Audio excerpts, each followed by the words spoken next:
¿Qué tal? Muy buenas tardes. Con el gusto de saludarlo como todos los jueves en una emisión más de su programa Hablemos Derecho, el consultorio jurídico de TV UAC.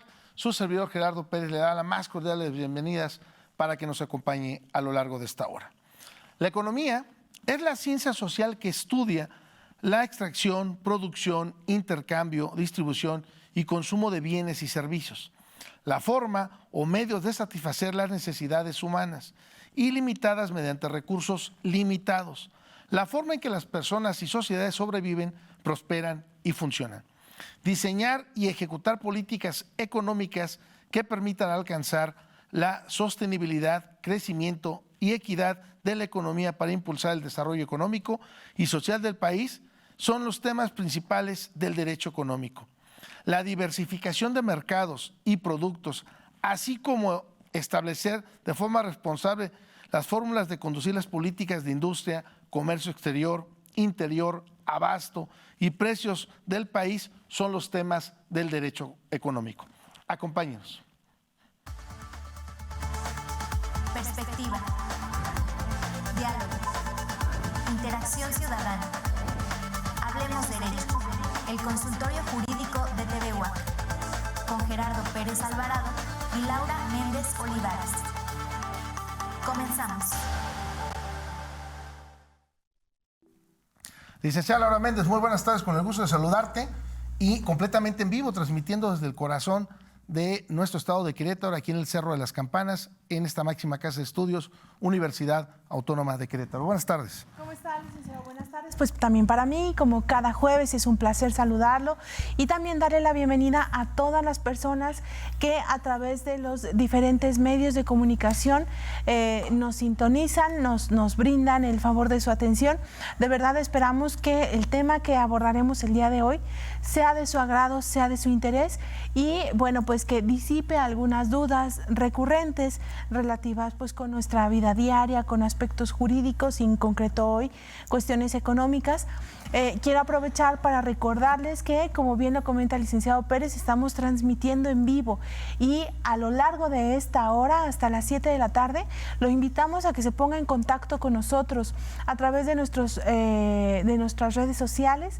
Nos puede buscar en Facebook y también en YouTube, y en ambas redes sociales aparecemos como Hablemos Derecho y Consultorio Jurídico de TV UAC, el nombre completo, y a través de estos medios, bueno, pues puede ver esta transmisión en vivo, pero también puede ver las emisiones anteriores. Todos los programas previamente transmitidos están ahí para que usted los pueda volver a ver si tiene algún tema que le interese en lo particular.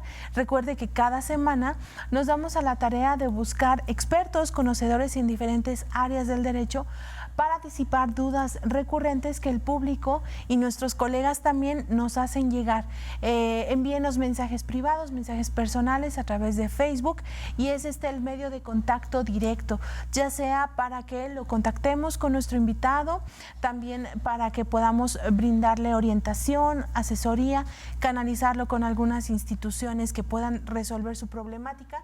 Y si usted necesita alguna asesoría jurídica ya particular, con muchísimo gusto y de manera gratuita nos ponemos a sus órdenes para brindarle esta orientación jurídica como parte de la labor social de este programa. Además de que, bueno, nos vemos a través de televisión abierta en la señal de TV UAC, en el canal 24.1, el 124 de Megacable, el 24 de Axtel, el 14 de Easy, entre otros sistemas de televisión por paga. Por ahí estamos siempre al pendiente de usted. Pues bien, entramos en tema. Por supuesto que el derecho económico, más hoy con las visitas que está haciendo nuestro jefe de Estado, el presidente de la República, por Estados Unidos, ¿qué nos depara? Por supuesto, los efectos que nos dejó la pandemia. Muchas empresas tuvieron que ajustar su modelo de negocios al famoso home office, y esto lo hicieron incluso para sobrevivir. Muchas tuvieron que suspender. Pero ¿qué nos depara? ¿Qué nos depara este próximo año 22? ¿Y cómo visualizamos la economía? De eso estaremos hablando con nuestro invitado. Si podemos presentarlo, licenciada Laura Méndez. Claro que sí, con mucho gusto. El día de hoy nos acompaña a la distancia el maestro Leopoldo López Sánchez. Para que lo conozcan mejor, permítanme comentarles que él es licenciado en Economía, egresado por parte de la Universidad Autónoma Metropolitana. Asimismo, cuenta con una maestría MBA por el Instituto Tecnológico Autónomo de México, el ITAM. También ha cursado diversos diplomados en análisis político y comunicación política, también en el ITAM. Se ha desempeñado dentro de sus actividades profesionales, se ha desempeñado en el sector público, en los 3 niveles de gobierno, municipal, estatal y también federal, en diferentes entidades de nuestro país. Asimismo, es asesor en la Cámara de Diputados y Senadores y es consultor senior en Neurovoto, consultoría especializada en investigación de opinión pública y en comunicación política, entre otras muchas actividades.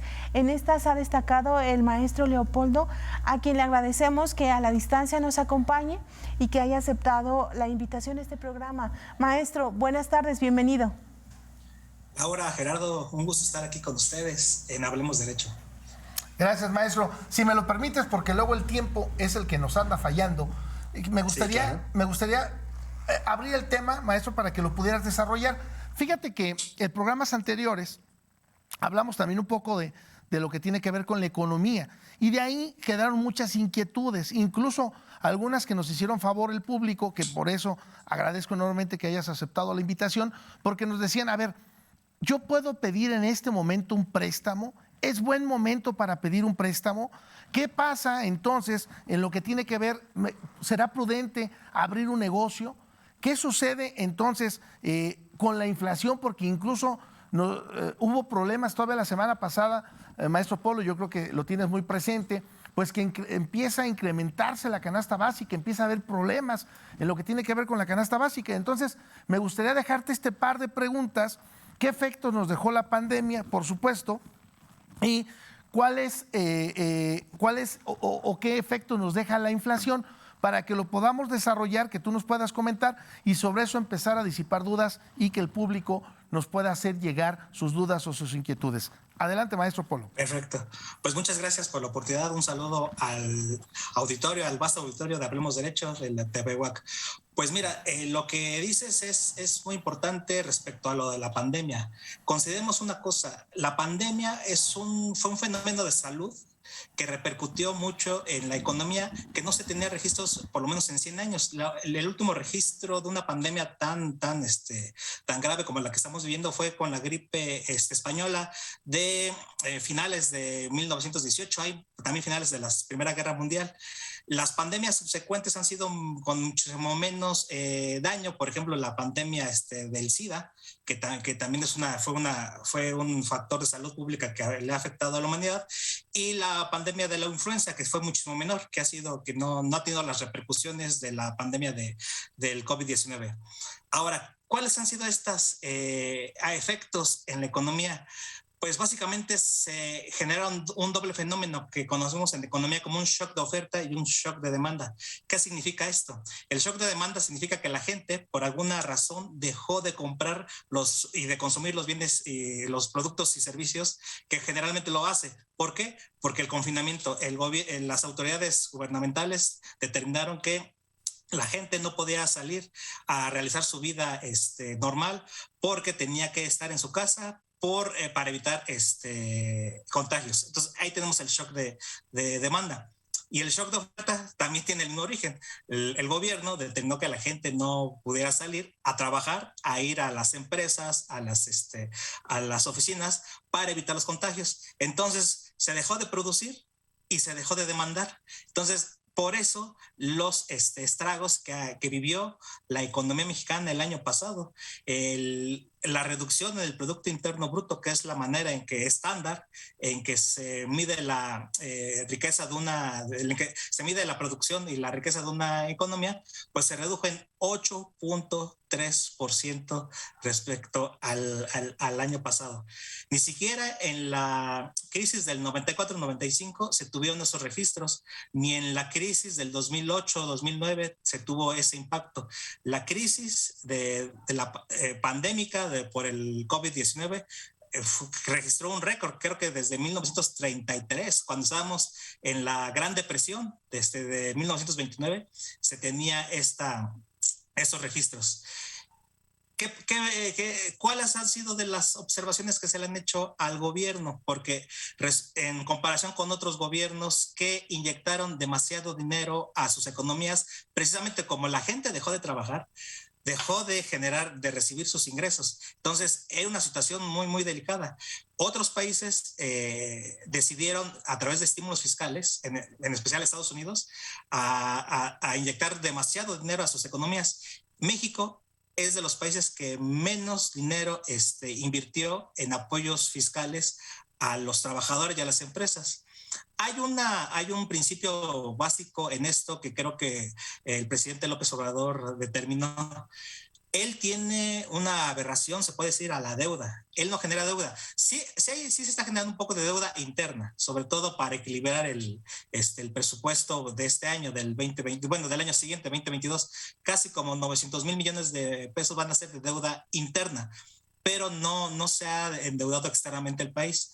¿Y por qué el presidente tiene esta como que aberración a la deuda? Porque pues, a él le tocó vivir la crisis de la década de los 80 para los amigos de aquí del programa de Hablemos Derecho, que a lo mejor no tienen registro de esa crisis. En 1980 se incrementaron las tasas de interés de una manera atroz y eso generó una crisis financiera en México. Entonces, el presidente decidió no ayudar con recursos fiscales a la economía, a los empresarios, a las empresas y a los trabajadores. En economía hay un concepto que se llama trade-offs, entonces se llaman, en cuestión de ponerlo en traducción, significa pros y contras. ¿Cuál fue la contra de esa decisión del presidente López Obrador?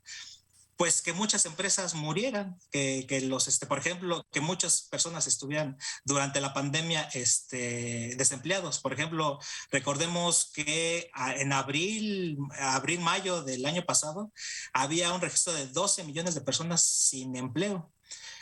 ¿Y cuál es la ventaja? Que va a reiniciar que la recuperación se va a reiniciar de una manera ligera. ¿Ligera en qué sentido?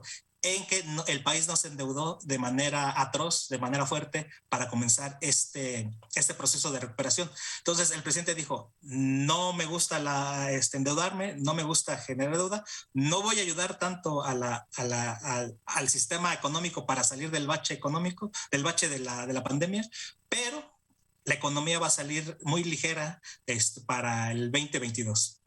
Entonces eso es básicamente lo que, resumiendo, un shock de oferta, las empresas dejaron de producir, y un shock de demanda, los consumidores dejamos de comprar.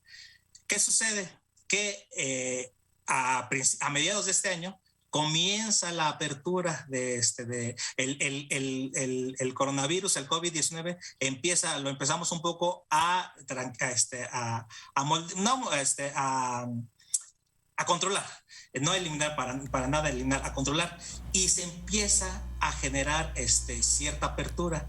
Y así como ustedes recordarán que a inicios de la pandemia había como que compras de pánico por parte de los consumidores, a mediados de este año, los que empezaron a hacer compras de pánico fueron las empresas, porque se dieron cuenta que iba a haber la reapertura económica y empezaron a comprar productos de una manera que no lo tenían registrados en etapas prepandémicas. Y se empieza a generar un proceso muy interesante, que es lo que, si me permiten, pasar ahorita ya al tema de la inflación. Ahorita el tema de moda es la inflación, que está altísima. Por ejemplo, yo estaba leyendo a Jonathan Heath, que es su gobernador del Banco de México, que es muy probable que para noviembre la inflación sea del 7%, un registro inflacionario que no habíamos tenido en México desde hace 20 años. En Estados Unidos la inflación es del 6.2%, cuando el objetivo inflacionario de México es del 3%, de una tasa de inflación del 3%, y la de Estados Unidos es de un 2%. Entonces, los dos países, todo el mundo está en procesos inflacionarios demasiado altos, porque la pandemia hizo que la economía estuviera lentísima, muy, muy lenta, así como que casi en un electrocardiograma podemos estar en un registros muy, muy planos. Comienza la reapertura y ¡pum! Se da un disparo, considerando que, por ejemplo, en Estados Unidos las ayudas fiscales han sido fortísimas, han sido muy, muy, muy grandes, y la gente tiene mucho dinero por lo mismo. Entonces se empieza a calentar la economía y empiezan a hacer ciertos factores.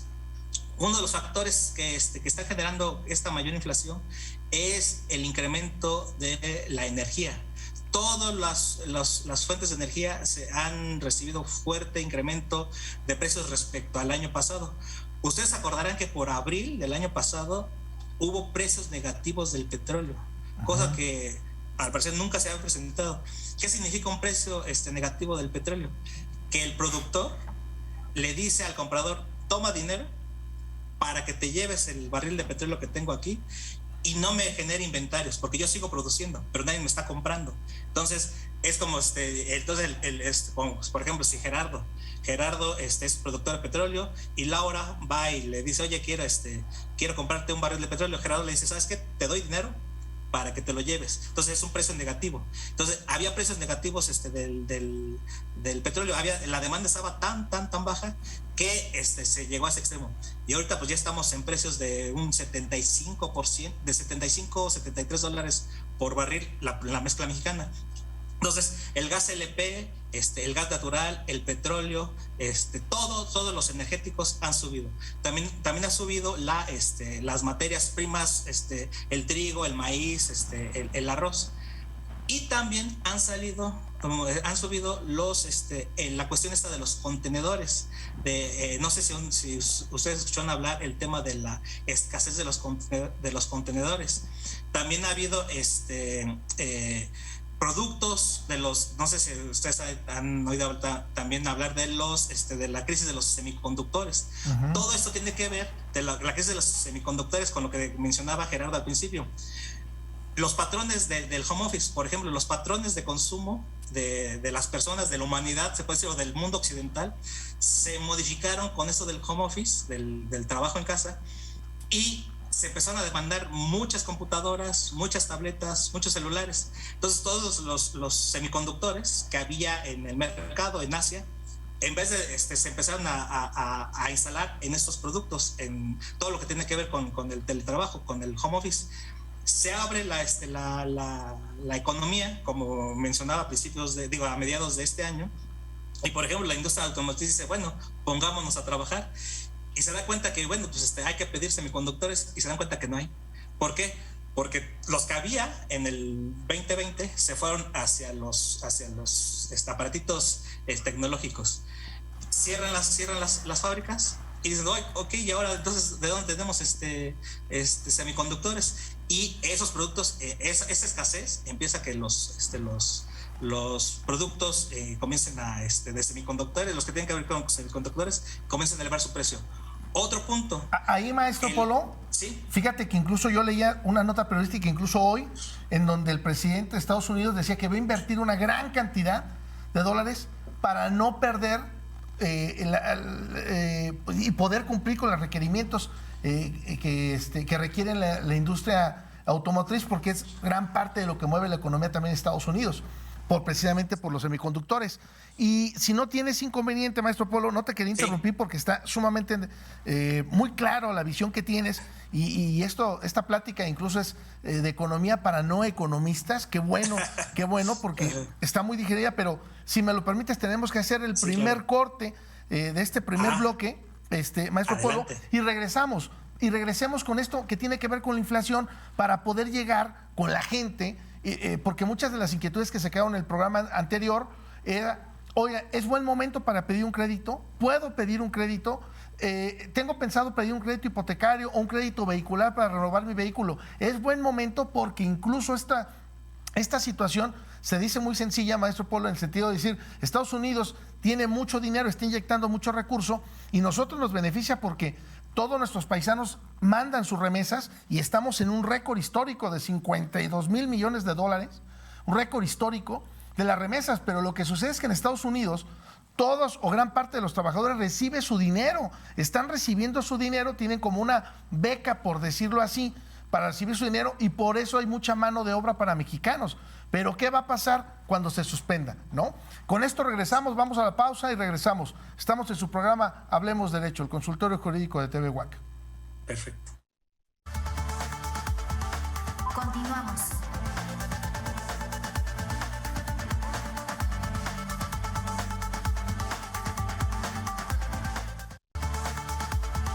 Regresamos.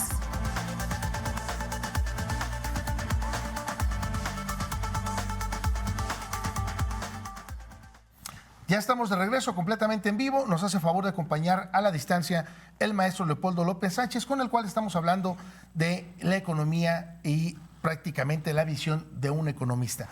Maestro Polo, por favor, no te quiero interrumpir porque son temas sumamente importantes y la verdad nos hablas de economía para personas no economistas, pero que a fin de cuentas nos repercute en nuestro bolsillo, porque por lo menos la semana pasada, esta semana, hemos visto cómo algunos precios de la canasta básica se están encareciendo, ¿correcto? Entonces, ¿cómo nos repercute y cuál es tu visión? Adelante, maestro Polo, por favor.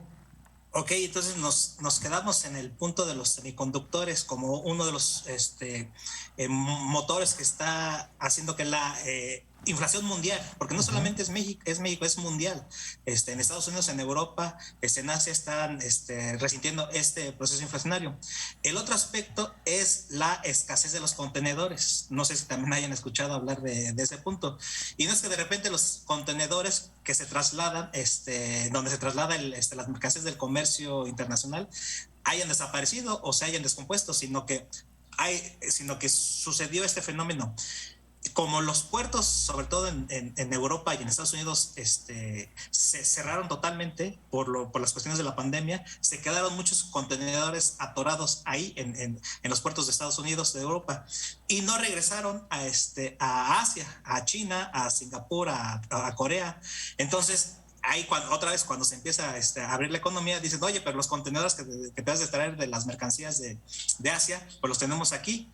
Y luego, los fletes de los contenedores, el incremento en precio ha sido estratosféricamente terrible. Por ejemplo, antes de la pandemia, traer un contenedor de China a los puertos de Estados Unidos andaba por más o menos $3,000, $4,000. Hoy, ese mismo contenedor cuesta $22,000, $24,000. Imagínense, nada más tengan la idea de $4,000 a $24,000, $20,000 de incremento de precio, porque no hay contenedores y para colmo de males. Ya en Estados Unidos, en la manera en que está saliendo de la pandemia emocionalmente es con un impulso de compra extraordinario, como bien lo decía Gerardo hace rato. Hay mucho dinero ahorita en la economía de Estados Unidos, entonces la gente no está saliendo de vacaciones, está consumiendo. ¿Y qué está pasando? Que las mercancías que están ahorita en los puertos de Estados Unidos, sobre todo en los de California, en Long Beach, en Los Ángeles, tienen registros 20% más arriba de los registros prepandémicos. O sea, por ejemplo, lo que me voy a tratar de explicar un poco mejor, lo que hoy está demandando o lo que hoy está entrando a los puertos de California en mercancías es un 20% más alto de lo que estaba en febrero del 2020. Entonces la gente está comprando como desesperada en Estados Unidos. ¿Y qué significa? Que no hay gente para bajar las mercancías de los contenedores, no hay choferes para trasladar las mercancías a los centros de distribución. Entonces, todos esos puntos, todos esos aspectos que les he estado mencionando, está haciendo que la inflación a nivel mundial esté en registros que no se habían visto en muchos años. ¿Y qué es lo que cómo es la manera clásica? Bueno, perdón, nada más antes de lo siguiente. El libro de texto, así de texto puro de economía muy ortodoxa, dice que cuando la inflación viene por procesos ajenos a tu dinámica económica, no hay otra manera que dejarla pasar. Entonces, pero los bancos centrales, en especial el Banco de México, tienen un instrumento muy poderoso que es la tasa de interés. Entonces, la tasa de interés es un termómetro, es la manera para acelerar o hacer lenta la economía. Por las cuestiones de la pandemia, como dije hace rato, hubo un shock de demanda y un shock de oferta, pues los bancos los bancos centrales a nivel mundial comenzaron a bajar su tasa de interés. Por ejemplo, en Estados Unidos la tasa de interés está entre un 0 y un 0.25%, o sea, prácticamente es nada lo que significa pedir prestado ahorita en Estados Unidos. En México llegó, si no me acuerdo, llegó como a un 4%. Si no me acuerdo. En 4.25 estaba, maestro Polo. 4.25, gracias por la precisión. Entonces, estaba en 4.25, en México llegó como un piso a 4.25 y en Estados Unidos está todavía en un piso entre el 0 y el 0.25%. Entonces, ¿cuál es una diferencia entre el Banco Central de Estados Unidos, que se llama la Fed, y el Banco Central mexicano, el Banjico? En que la Fed tiene un doble objetivo. ¿Qué es esto del doble objetivo? Tiene como Banco Central el evitar el incremento generalizado en los precios, pero también tiene el objetivo de propiciar el crecimiento económico. Entonces ahí son fuerzas que chocan. Por un lado, porque si quieres que la economía crezca mucho, tienes que bajar la tasa de interés, pero con el posible riesgo de que la inflación se te suba. Y al revés, para que la inflación se te baje, tienes que aumentar la tasa de interés, pero eso va a repercutir en que ya no va a haber tanto crecimiento económico. Entonces es un objetivo dual el que tiene el Banco Central de Estados Unidos, a diferencia de que en México solamente tiene el objetivo de preservar el valor de la moneda nacional. Entonces a la economía le puede estar yendo muy mal, pero el único objetivo del Banco Central de mexicano es bajar la tasa de interés. Entonces, bajar la tasa de inflación. Por ejemplo, no sé si se acordarán que hace como unos 2 o 3 meses el presidente López Obrador dejó de deslizar la idea de que sería bueno que el Banco Central mexicano tuviera ese doble objetivo. Controlar el precio de los controlar el nivel de los precios y a la vez fomentar el crecimiento económico. Y al poco tiempo, el que va a ser el próximo gobernador del Banco de México, Arturo Herrera, que fue secretario de secretario de Finanzas, de Hacienda, le dijo, no veo en esas condiciones que el Banco Central tenga las condiciones propicias para llevar ese doble objetivo. Sus palabras más o menos precisas fueron: el desarrollo institucional del Banco de México todavía no es fuerte para que lleve ese doble objetivo. Entonces, ya de esa manera le mandó decir al presidente López Obrador que no siguiera por esa idea del doble objetivo del Banco Central mexicano. Entonces, como la inflación se está saliendo de control por estas cuestiones externas, el Banco Central decide incrementar la tasa de interés. ¿Y qué efectos tiene el incremento de la tasa de interés en la economía cotidiana? Pues lo primero, si eres ahorrador o quieres ser ahorrador, te conviene más meter el dinero al banco que tenerlo debajo del colchón o en la tanda. Y si eres productor y necesitas crédito para incrementar tu planta o iniciar un nuevo negocio, a lo mejor puede ser que digas, está demasiado alta la tasa de interés, la tasa de interés que me ofrece el banco, entonces momentáneamente me retiro, no intervengo en la economía, y entonces el nivel de dinero se empieza a disminuir en la economía y por lo tanto el nivel de precios se empieza a bajar. Entonces, ¿qué está pasando? Que a pesar de que las presiones inflacionarias vienen del exterior, el Banco Central mexicano ha decidido aumentar la tasa de interés y en este año la ha aumentado en 4 veces, en 25 puntos bases, que es exactamente un 0.25%. Incluso el 11 de noviembre, que fue la última sesión del Banco de México, algunos pensaban que le iba a incrementar en 50 puntos bases, o sea, en medio punto porcentual, pero nada más fue de 25 puntos. La decisión del Banco Central estuvo dividida. el gobernador y 3 subgobernadores votaron que se elevara la tasa de interés, y solamente hubo un subgobernador que dijo no hay que aumentarla, precisamente porque él argumenta esto, de que el incremento en la tasa de interés no va a afectar las presiones inflacionarias que vienen del exterior.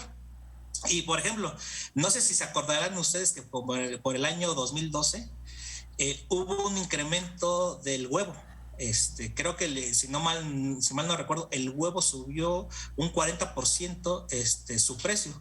Y obviamente, la inflación se empezó a elevar. Y en ese momento el gobernador del Banco de México era Agustín Carstens, que ustedes recordarán que le gustaba ser medio dicharachero, que le gustaba decir ciertos chistecitos, como aquel que decía que la crisis del 2008 iba a ser un cartarrito nada más para la economía mexicana. Entonces, él dijo, por más que incremente la tasa de interés, las gallinas no van a poner más huevos. Entonces, precisamente porque hay efectos que el incremento de las tasas de interés no son afectados por ese incremento en la economía, de los productos de bienes y servicios. Y nada más aquí, antes de pasar a otro tema, quisiera hacer una pequeña comentario respecto a que hay 2 tipos de inflaciones. El Banco de México mide 2 inflaciones: la inflación subyacente y la inflación no subyacente. ¿Y cómo es esto? Imaginémonos unas capas tectónicas en que la capa de abajo es la inflación subyacente y la capa de arriba es la inflación no subyacente. En la inflación, en la canasta de los bienes no subyacentes, básicamente están todos los energéticos y los alimentos. ¿Y cuál es la característica de estos productos? Que son muy volátiles. Así como el huevo puede subir de precio, puede bajar de precio, y son muy ligeros. Y en la canasta de los bienes y servicios subyacentes es muy rígida y no es tan volátil, se mueve de una manera más lenta. El último registro de octubre es que la inflación no subyacente creció 9.4% y la inflación subyacente creció un 5.6%. Entonces, y en media está el 6.4% de la inflación general. Entonces, aspectos movimientos en los bienes y servicios no subyacentes no son muy afectados por la tasa de interés. Donde se afecta es acá, en la inflación subyacente. Entonces, y aquí, para terminar con el punto de la inflación, algo muy importante que debe de hacer el Banco Central es dar el mensaje a los actores económicos que esta inflación es transitoria. Y transitoria no digo que va a ser para el próximo mes o dentro de 3 meses. Puede ser que llegue hasta finales del año que entra, o sea, dentro todo el año que viene va a ser de inflación alta. Hay que anclar, el Banco Central debe tener la habilidad de comunicar que las expectativas inflacionarias se anclen en el objetivo del 3% más menos un punto porcentual. ¿Qué significa que esto? Que el Banco Central, como lo dije al principio del programa, tiene una tasa objetivo del 3%, pero se da un rango de elevarla a un punto o disminuirla a un punto. Entonces, si la inflación va de un 2% a un 4%, está en el rango estimado del Banco de México. Entonces, si el Banco de México no logra comunicar que esta inflación es transitoria, se va a comenzar a generar un ciclo inflacionario. ¿Y cómo es un ciclo inflacionario? En que, por ejemplo, los trabajadores van a decir, ¿sabes qué? Se está incrementando la canasta básica, el precio del celular, el taxi, todo se está incrementando, entonces voy a pedir que se me incremente el salario. El productor, ¿sabes qué? Los insumos se me están encareciendo, la gasolina, si soy un transportista, las llantas, el peaje se me está incrementando, entonces voy a incrementar el costo de mi servicio. Y así todo el mundo va a empezar así a escalar, pum, pum, pum, pum, y las expectativas inflacionarias ya no quedaron ancladas al objetivo del 3%. Entonces, es muy importante que el Banco Central diga, a ver, calma, esa es una inflación que va a durar como un año, pero no va a pasar de ese año, porque en este año, en teoría, todos estos problemas que les comenté de los semiconductores, de la escasez de los contenedores, de la gente que hace falta para tratar con las mercancías de los contenedores, se supone que ya estarán normalizadas. Entonces, aquí, importante, si queremos que no se nos dispare la inflación, nosotros mismos, como consumidores, como productores, debemos saber, ¿saben qué? Es transitorio, un año es lo que se comentaba, antes se decía que eran 3 meses, luego 6 meses y luego se está diciendo que al año. Pero en teoría no debe de haber factores que trasladen esos procesos inflacionarios más allá del 2023. Sí. Maestro Polo, nos quedan aproximadamente unos 5 minutos antes de cerrar el programa. ¿Podrías comentarme en unos minutos muy breves, para ir cerrando el tema, cuál es la visión entonces de la economía del gobierno federal? Pues mira, básicamente yo la podía manejar en 4 grandes ejes. El primero es limitar, más no eliminar. Fíjate, y aquí por favor, Gerardo, Laura, limitar el poder económico, el poder político de los grandes agentes económicos. Lo que el presidente le gusta decir como la mafia del poder. Uh-huh. El presidente no quiere eliminarlos porque no es posible eliminarlos, pero sí los quiere limitar. Porque a fin de cuentas mueven la economía. ¿Perdón? Porque a fin de cuentas mueven la economía, todos estos empresarios. Son capitales fuertes, muy fuertes. Entonces, lo que quiere evitar es que este poder económico engulle, se trague al poder político. La otra es la desigualdad, una lucha contra la desigualdad a través de 2 vertientes. Los programas sociales, lo que ya todo el mundo tenemos conocimiento de la pensión para los abuelitos, jóvenes construyendo el futuro, las becas, etcétera. Y por el otro lado, generar trabajo en el sureste a través de sus grandes proyectos de infraestructura, que es el Tren Maya, la refinería de Dos Bocas y el tren transísmico. El otro punto importante es el energético. Y aquí podemos durarnos mucho tiempo. Aquí habría que, en dado caso, él busca una soberanía energética.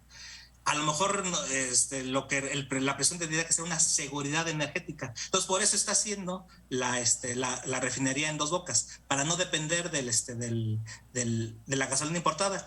Porque en los periodos anteriores de los otros gobiernos se determinó que un barril de gasolina, importarlo, era más barato que producirlo. En términos económicos, pues, es cierto. Pemex es muy caro generando el petróleo, los barriles de gasolina. Son más eficientes en Texas. Pero en el largo plazo puede ser que esto barato no se aplique. Por ejemplo, ojalá y nunca pase, pero puede pasar un accidente en las refinerías de Texas y se deja de mandar gasolina para México. Y ya vimos lo que pasó con la lucha con el huachicol, que de repente nos quedamos sin gasolina, porque México nada más tiene 3 días de reservas para gasolina. ¿Qué significa eso? Seguridad energética, porque, por ejemplo, Italia tiene 3 meses de gasolina. Y para eso también está haciendo la reforma, o quiere implementar la reforma eléctrica, porque no olvidemos lo que sucedió en Texas a principios de año, que por cuestiones meteorológicas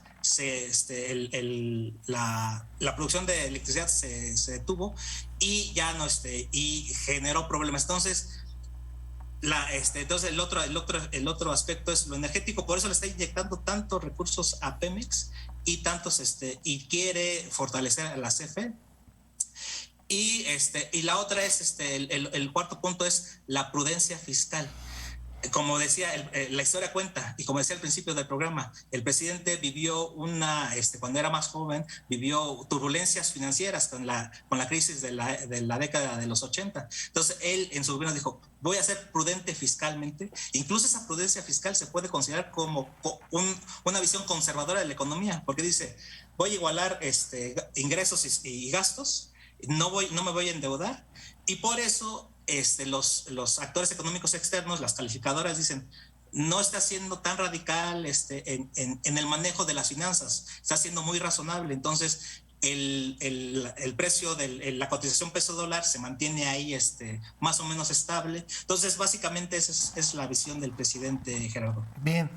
Maestro Polo, te agradezco enormemente y espero que no sea la primera ni la última vez. Incluso esperemos que podamos hablar con posterioridad de la reforma energética, de otros temas que son de gran impacto y de gran interés para todos, para todos. Por lo pronto, te agradezco muchísimo que hayas aceptado la invitación y, amigo, espero que no sea la primera ni la última vez que nos puedas acompañar en esta mesa de trabajo. Licenciada Laura Méndez. Con mucho gusto, Gerardo, Laura, ha sido un gran gusto, un placer para mí acompañarlos en Hablemos Derecho. Gracias. Muchas gracias, despedir, maestro. Pues a final de cuentas, creo que quedó muy claro todo este tema, que en realidad es mucho más complejo de lo que nosotros podemos comprender, pero creo que explicado de esta manera tan didáctica por parte del maestro Leopoldo, es más fácil para nosotros darnos cuenta cuál es la situación del país, que a lo mejor lo comentábamos ahorita en el corte, lo vemos en el supermercado, lo vemos en la tiendita de la esquina todos los días. Bueno, todo eso tiene una razón de ser.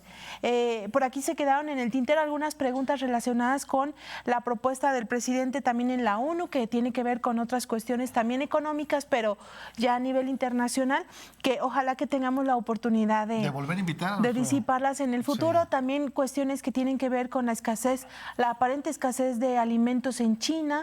Son cuestiones por ahí que nos damos cuenta nosotros en la lejanía, en otros países, pero sería importante también que el maestro Leopoldo nos acompañe nuevamente y nos explique de qué se tratan estas cuestiones. Sí. También queremos agradecer, aparte de nuestro invitado, por supuesto, a todo nuestro auditorio, a nuestros seguidores en redes sociales. Sí, permíteme agradecer rapidísimo a Ana Julia Terrazas, excelente programa, y bueno, pues también manda saludos ahí al invitado. Muchísimas gracias. Muchas gracias. A todos, también a quienes nos mandan mensaje, que posteriormente ven los videos. Muchas gracias a todos ustedes y por supuesto también a nuestro equipo que detrás de cámaras hacen posible la transmisión de este programa. Queremos agradecer mucho a Jaime Varela, a Denis Sánchez, a Agustín Robles aquí detrás de cámaras y por supuesto a nuestra querida productora Edith Segura. Muchas gracias a todos y a usted por el favor de su atención. Muchas gracias. Maestro Polo, fuerte abrazo. Muchas gracias.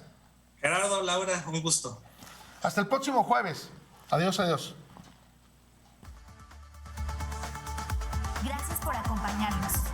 Los esperamos en la siguiente emisión de Hablemos Derecho, el consultorio jurídico de TV UAC.